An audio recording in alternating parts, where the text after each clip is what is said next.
Welcome to the Cafe, part of the Brewed Awakenings series here at Faith Unfiltered podcast, where a diverse panel of voices bring lived experience, thoughtful insight, and courageous questions to the table.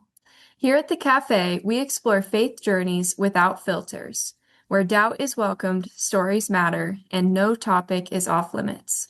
My name is Nicole Sherer, and I'm the host for today's conversation. I'm joined by Mary Cusack, and today we're going to be talking about pursuing peace in 2026 and what that really means. So, Community of Christ is a peace church, but in a polarized and anxious world, it can be hard for me to know where to begin. So, Mary, I guess I'm just curious to hear what you think about when you hear the phrase pursue peace and kind of how you apply that to your life. Well, I think pursuing peace may look differently for different people, depending on what their culture is, what their experiences have been, and their age. So as I've said, and I don't want to say it every time we meet, but I came from a very provincial little area in Brooklyn, and I'm 66 years old, so I'm not like, a younger person. And so I've had, pursuing peace has been a new following for me, something I'm following now since I came into Community of Christ about 3 years ago. It wasn't anything that I actually sat down and thought about consciously. I always tried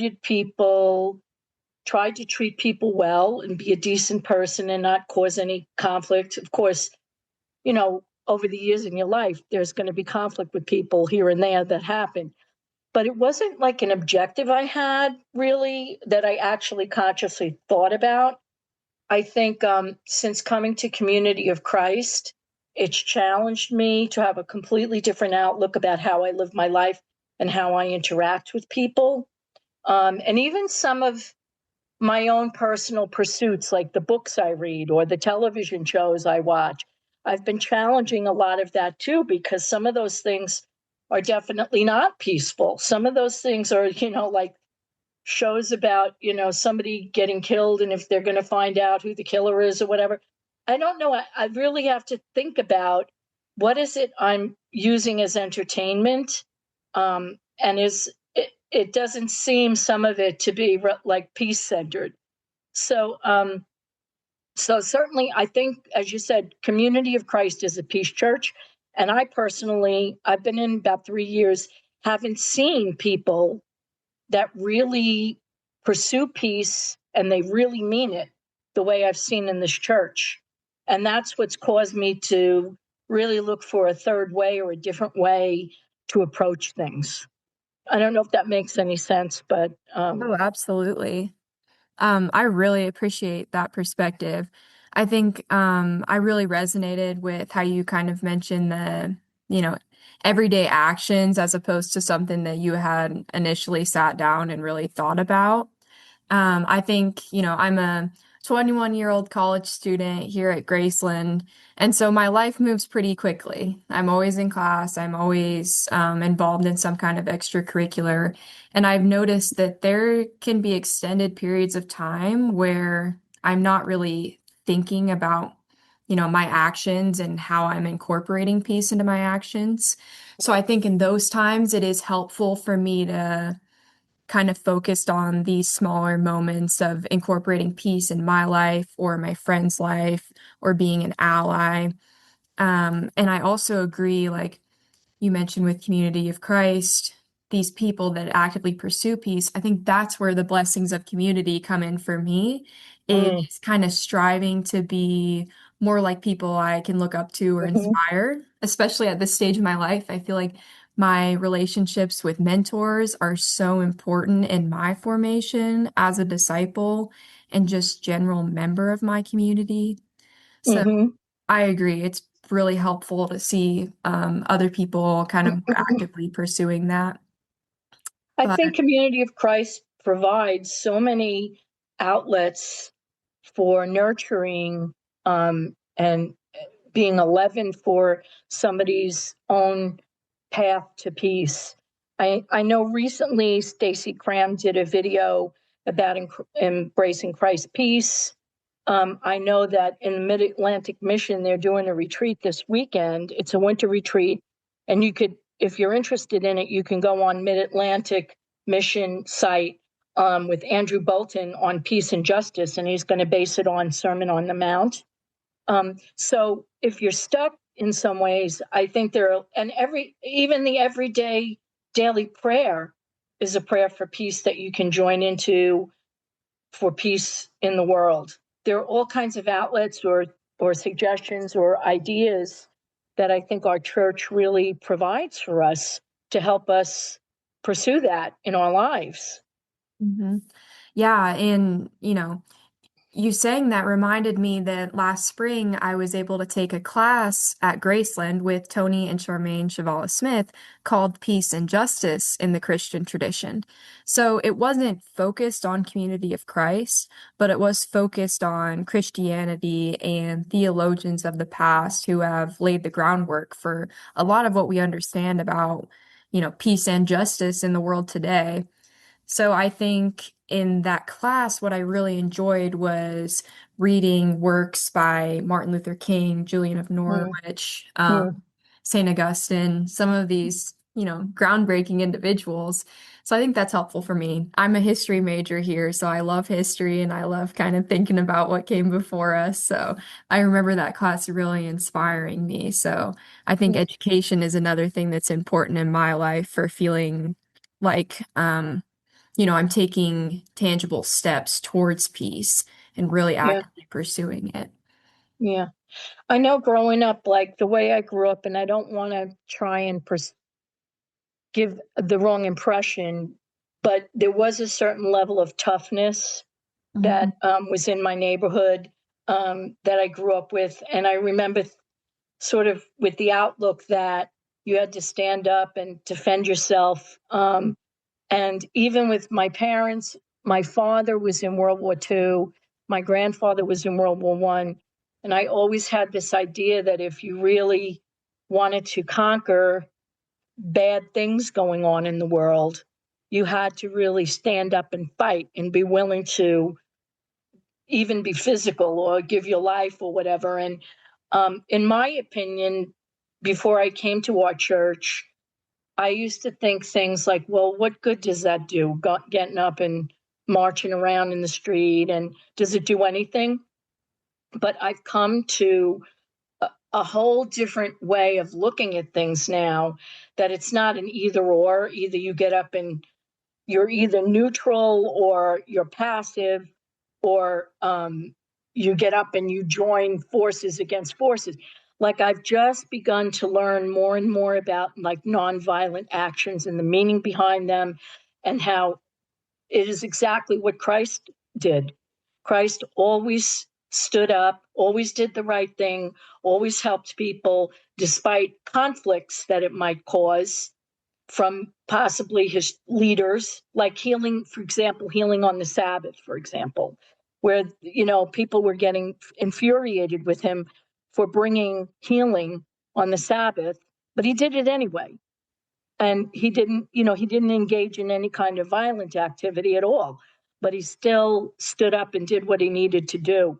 And I think today, in particular, in the country as we are living now, I think that's exceedingly important, that we begin to take real social actions and speak out and name things and stand up for things. Yeah, definitely. Hmm. Yeah, and I completely agree. Like looking around at the political atmosphere and the division that seems at times to be overwhelming to me, especially when I consider my future, the future of like my friends and their lives. I think like, how am I going to go on like this? Like, how are things going to get better? And so I agree that this peaceful protesting and these strategic acts of nonviolence are as important as they've ever been. And I think Jesus laid really important groundwork for that and, a source of information. One way that I have seen this in my life is the past 2 summers, I've had the privilege of going to work as a summer program director at the Christ campgrounds in Onset, Massachusetts. And I'm from rural Iowa, so I'm not used to more casual discussions about politics, I guess. But when I was there, the people were just casually like, yeah, we're going to go protest for LGBTQ rights this weekend if you want to join. And I was just so struck by that, like how they were incorporating that as just kind of an outing that they were going to do together. And it really moved me and it inspired me. And I think about that a lot when I see protests going on in Minneapolis. I think about, the people who are there and how they're making that choice on a very personal level and how it's also translating to a community and national and international level, the impact that they're making. So Mm. I think it's really inspiring to have an impact on other people's lives, but also feel that sense of satisfaction and, being part of something bigger than yourself. Yeah, I agree. I participated in a few peaceful protests, although I've told you, like growing up, I thought, what's the use of those things? But Mhm. I've done that now quite a number of times. And I do feel a sense of satisfaction. When I haven't gone to them, I have definitely like kept up with them. And it amazes me the sheer amount of people that will stand up peacefully and show up and witness to things that are just inequitable and just plain wrong. So, another thing I've done too, and I've noticed that I've increased over the years, has been my social media presence and speaking out in areas of social media. I think some of these things can be a little scary. I really do for people because you don't know if you show up at something, if it will be violent, if it will turn violent, even though you're not violent or people around you aren't, or even if there's some sort of way, like I've talked to people that told me that they were really nervous about even liking things on social media that might not fit with everybody's politics. Like there were, I think today we can be rightfully concerned about those kind of things. But I think that that's when you need it the most. That's when you really need to have the courage to speak out against injustice and to speak out against violence and inequality. That's so great that you participated in that for LGBTQ people. I've done a number of those too for myself. Um, but yeah, so social media, I think I think that just the whole church, our enduring principles are all practically all of. I mean, we have one specific one about pursuit of peace, but pretty much every one of them is really pursuit of peace if you really break it down. Um, and I think learning how to not just think that way, like my thinking has really evolved over the years, um, but it's sort of like reflecting on yourself, like, how do I live that way? I'll give you an example. Today, I'm visiting my sister in Florida, and she lives in like a senior citizen area. And we saw this man with a t shirt and a hat that was really provocative. And it really stirred anger in me. And I think the person I might have been some years ago, I might have made some kind of comment to this guy. But now I pull back and because that's Jesus' message, isn't it? Not meeting violence with violence and not meeting if somebody's wearing a provocative shirt or a hat, that's what they want to incite, I'm assuming. And just kind of stepping back and trying to go inside yourself and maybe even get to, if you're fortunate, like a prayerful place for that person in yourself. Have you ever felt provoked by anybody or any kind of situation where you really had to practice that? Yes, kind of similar to your situation, I think being here, at college, I interact with a lot of different people pretty regularly. And sometimes I'm shocked when people who I'm friends with or have a lot of classes with or communicate with a lot have beliefs that completely contradict my own beliefs and beliefs that I would not have expected based off of my interactions with them. And sometimes I almost feel betrayed when I find that out. I'm so shocked and so like disappointed that this relationship we didn't have as much in common as I thought we did. And so I think that's a moment where I'm pretty drawn to start a conflict. And I think in those situations, I've definitely had to pull back and just kind of consider how can I go about this in a more diplomatic way. One thing that's been helpful to me is to kind of say like, oh, I wasn't familiar that you thought that way. Like, can you tell me a little bit about where you're Mm-hmm. coming from or what's led you to believe this? And most of the time, we're able to have a really civil, productive conversation. So I think Mm-hmm. that's been really helpful to me. But one thing that I'm curious to hear your perspective on, because it's something that I do struggle with in those situations, is balancing my inner calm with these social conditions. Like when I see how, horrific conditions are in the country or across the world, it can be hard for me to kind of protect my own mental health. I kind of fall down a rabbit hole and get really wrapped up in the darkness. So I'm Mm-hmm. curious to see if you have any advice or any experience with kind of balancing your own peace with more global peace.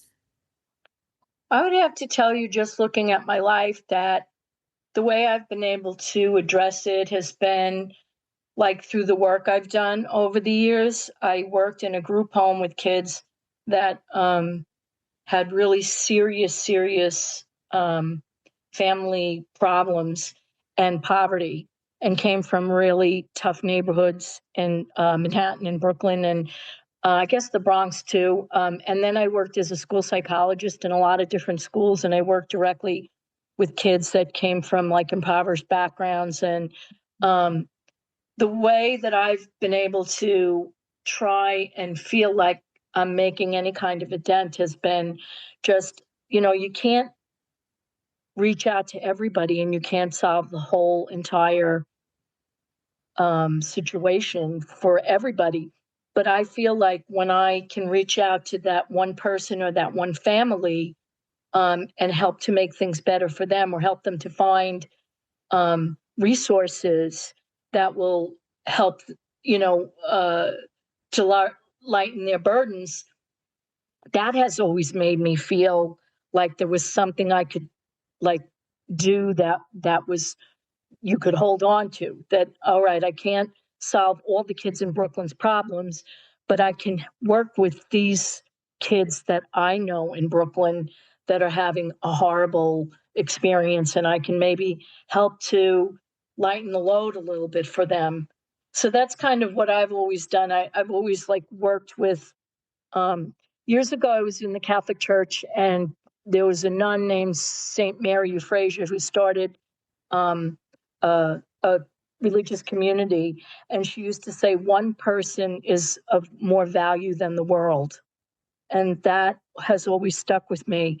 That if I can reach that one person, um, it's really powerful. And the one person increases, over time, or they reach out to other people. Um, so that's kind of the way I've tried to bring it more personally within my own realm of how can I reach out to people that are suffering.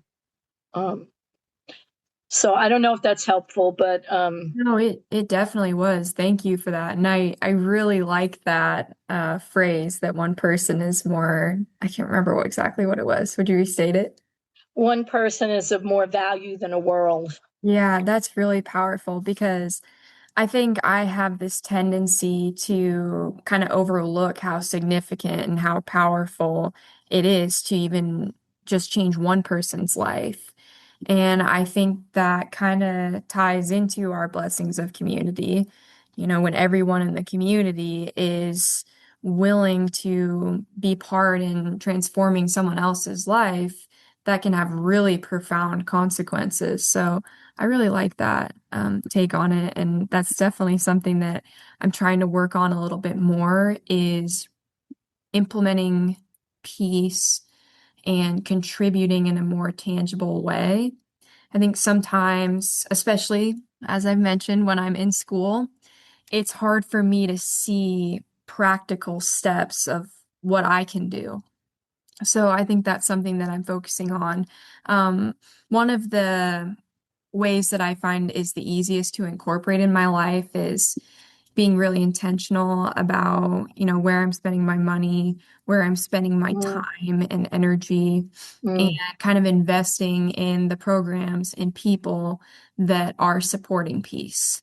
So I don't mm. know if that's something that you're very conscious of as well. I know you mentioned earlier the TV shows. Sometimes you're watching them and you're like, this isn't peaceful at all. That's something I've tried to think about a little bit more is kind of the implications of the things that I'm constantly, routinely engaging with. Hmm.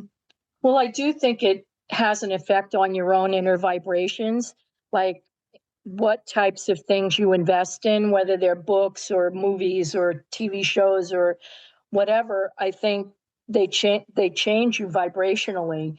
Um, but I like what you're saying about I I have to be honest. I don't transparency. I can't say that I'm really aware of a lot of things about investing my money in this or that. I am because I'm LGBTQ. I'm aware of that. So those, when I know that a corporation's leader is supporting things that are anti-LGBTQ, I definitely will not support those things. I will never go to Chick-fil-A and but the truth is I don't know enough about what's out there, and I think that is part of, I think, pursuing peace.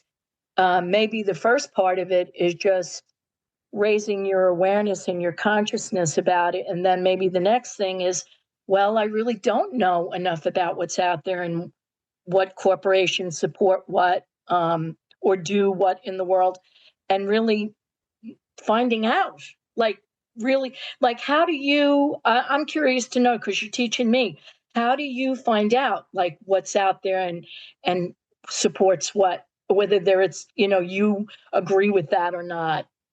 hmm So I am kind of on a similar stage with you where I kind of don't know until I know. And maybe I'm with a friend and they're like, oh, you want to eat there? Like, that they donated however much money to anti-LGBTQ programs. And I'm like, really? I didn't know that. So I completely agree. I think education's really important. And at the same time, we don't always have time to sit around and research every single place we go and do and what they're Mm, supporting and what they don't. But I think for me, social media is can't trust everything you see on social media, but it is how a lot of youth get their information. And sometimes there's a lot of value in the things that go on. I follow several pages that are focused on social justice, and they have a lot of helpful information for me. Sometimes there's even organizations that post lists of, okay, these are 200 companies that donated to such and such campaign that I don't agree with. And mhm, that's really helpful for me. And part of it is on my own personal level, feeling like I'm consciously not supporting those things and instead supporting the things that I believe in. mhm, So I think just constant education and kind of this theory of lifelong learning for me, never being mm, afraid to admit that I was wrong or that I was ignorant about something, because I'm mm. wrong and ignorant every single day. And it's just something that I have to constantly be reassessing. So Oh, that's that's kind of at right. the stage of life I'm at where I'm kind of just getting started on my journey. So it'd be kind of silly to get stuck on one railroad track right now. But Yeah. I think, it's important to also think about where we're putting our energy. And a way that I kind of focus on that is on campus. I try to focus on things that I feel really fulfilled in. And a lot of those things happen to be things like Afterglow, which is technically non-denominational, but it supports the values of Community of Christ, and it's a weekly gathering we do where there's singers and there's testimonies, and everyone of different faiths is welcome to come celebrate Jesus together. So I sing in that a lot, and that really makes me feel fulfilled and part of a community, and it's a helpful way for me to give back. And Mike Hoffman, the campus minister here at Graceland, recently started a Bible study that's focused on real world issues. So last Wednesday, for example, we talked about LGBTQIA and the Bible, and we looked at some verses that are really affirming of those things. And it was really helpful to me to kind of ground those things in scripture when I don't necessarily always open my Bible as much as I probably should, but I still believe these things. So it's helpful to set aside time to really focus on that. And that's something I found really helpful. Mm. Oh, I think that's wonderful. I know for me, because I grew up as an LGBTQIA plus Christian, um, and that my Christianity as a queer person is so important to me. And I just feel like whether there's just one or a million people out there, I want to reach out to them, tell them they're beloved of God. And so, and then to, I think, respectful dialogue with people that don't understand it, or, I mean, that's kind of where I'm feeling my call right at this point in my life is to, I go to, I go to Pride festivals and I bring a little tent with the Community of Christ stuff. I bring pamphlets like with the enduring principles and things, and I engage with people that are queer that are interested in our church and let them know, you know, what we're about. But I also feel called to be able to dialogue with people, especially in our church, that may not understand what that's all about, or really, or they may have like preconceptions about what it is, and, you know, to tell my story, because that's what I've realized is when I first came out, like nobody I knew was gay. Like a couple of people my age were, but we were all coming out to our parents, and it was like a big deal. I mean, these are people from like the great, you know, generation World War II people. And what happened eventually was, oh, wow, Mary is gay and she's just like I am. You know, we've been friends and she has a lot of the same likes and dislikes and feelings, and she's gay. And so that's how I feel called to people that probably are not in our community that really don't understand that. I feel a call to try and reach out and have like respectful dialogue with the, like what you were, the example you were giving before when you were talking to, you know, to other people that had different opinions than you. So I know I do a lot of that.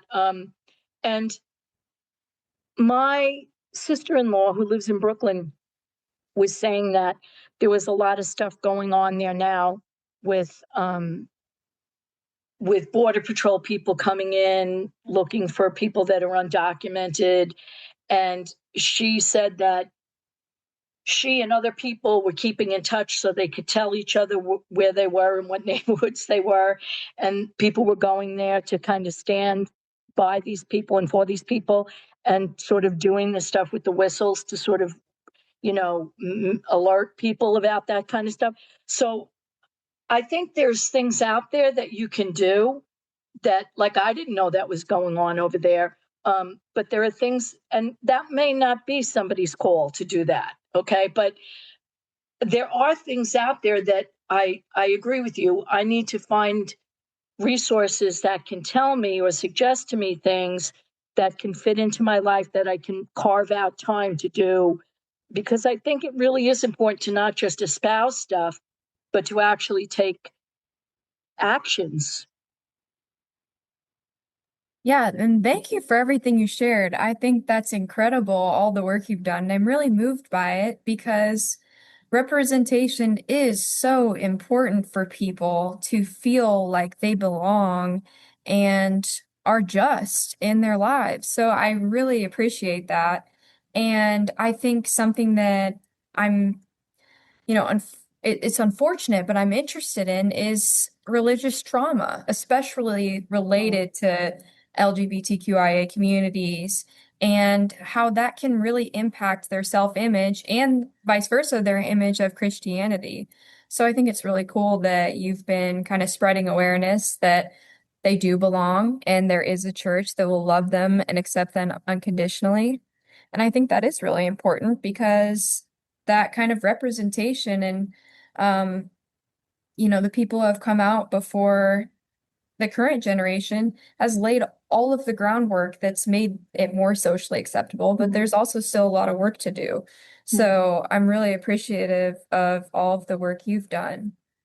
Well, And there's a lot of voices in our church too. Like in the Mid-Atlantic Mission Center, which I'm part of, it's been suggested, and I want to do it, is to do like a Zoom. I'd like to do like a monthly Zoom on different topics to do with queer Christianity, and definitely church trauma is like right up there with it, and asking people to tell their stories and just having question and answer opportunities. So that's something else like I'll be pursuing down the line. I think that sounds amazing. And I think I speak for everyone when I say I look forward to that. And I hope that it comes across my channel of information because I think that sounds great. Well, what you were saying that you do at school, that you sing with, is Mhm. that something that's just like an in-person thing, or is that something that anybody can join, like via social media or Zoom or something? Yeah, so it's in person mostly, but they do have a live stream on Facebook. Oh, And I great. think the Facebook group is called, I think it's just called Afterglow GU or something along those lines. But it's really cool because my parents can watch me sing, and I know a lot of Graceland alumni who miss Afterglow will join in and watch because this year we just have a guitar player, but last year we had two guitar players, a percussionist, a piano player. So we really get a good vibe going and a good atmosphere. And I would say really no topic is off limits. Everyone um, has the opportunity to speak. Usually there's three speakers every week. I think one of the things that's really cool about Afterglow is that the students are the ones giving the testimonies. And as you know, everyone has a different, unique story to share. And I've learned so much from hearing from my peers and hearing, their practical experiences in their lives with their faith. So I think that's been a really cool experience for me because it's a little different than a traditional church where there's maybe someone giving a sermon. It's a little bit more informal, and there's certainly a time and place for both models. But I think the Afterglow model has been helpful for me to, experience and see Christianity on a more personal level with my peers and how it's impacted their lives. Mm, But I think there's a lot of good things going on in the world. And I think it's important to recognize those things. And like you said, somehow try to educate yourself on how you can get involved with things that are always already going on. And I think that's really helpful for seeing a path forward and balancing your inner peace while still pursuing peace for everyone else. It's one thing that Community of Christ is very intentional about is sharing responsibility for all world conditions, hmm not just focusing on our own personal experiences. And I think that's really special. Well, I'm really glad that you shared about Afterglow and that you can find it on Facebook, because I, for one, am definitely going to pursue clicking in and seeing the stories and seeing the kinds of services you do, and I'm sure I'm sure it's going to be edifying. So thank you for sharing about that. Yeah, I think that's a really cool thing about social media is it certainly has its pros and cons, but the access to information and the ability to connect with people um, that you normally wouldn't get to connect with is really special. Mm. I like that you brought up about education as well. Uh, in my process of becoming more open towards a nonviolent, peaceful outlook in my life and with other people, I've just recently found a book called Jesus and Nonviolence. and it's by a guy named Walter Wink, Wink. And I just want to throw that out there in case anybody's interested, because I think that's been, it kind of illustrates ways that Jesus responded to the situations when he was in, like not responding to violence with violence, and not, and some of this is not that easy. I mean, I think some of the things Christ talked about in terms of love your enemy or pray for those who persecute you, I think those things are really hard to implement. But my guess is that once you begin on the path and you start to develop, then it becomes internalized and it becomes who you are. And I certainly am hoping that, along the path for me, that's going to develop because I really want that very much. Mm-hmm. Yeah, and I think, it helps me to kind of consider peace and the pursuit of peace almost as a skill that I can work on and, get better at. I Mm, think that's kind of a growth mindset, which is something that's helpful for me in not getting stagnant and continuing to be proactive and moving mm, forward. So, mm, I really kind of resonate with what you shared there. mm. I think we've raised a lot of conversations we could Yeah, probably do a whole episode about.